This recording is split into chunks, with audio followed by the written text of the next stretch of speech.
This is a short instructional video to show you how to hand in an assignment in Google Classroom. So the first thing that you'll need to do is have an assignment that requires something that you need to attach. So for instance, a research paper, or if your lecturer asks you to hand in something that needs a different kind of document that's not in Google Classroom's docs or what have you. I think they have docs, slides, sheets, or drawings. So let's say you want to upload a Word document.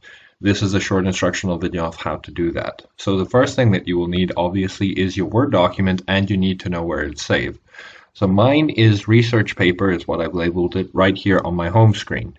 Now from that you can see where it is, and that it's important that I know it's in the desktop. If it was in my documents, I would need to know it's in my documents wherever it is saved. So back here you would simply say add or create, add a file, because you want to upload from your computer and not from your drive, which will bring up this screen as soon as the internet loads, which allows you to upload.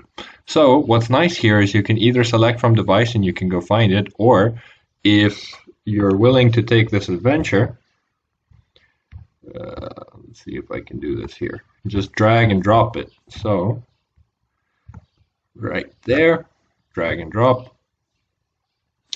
And it is basically ready to go, so I can click upload.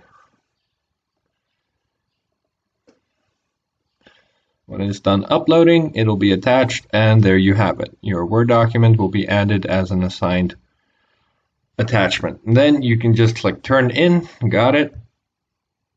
Turn in.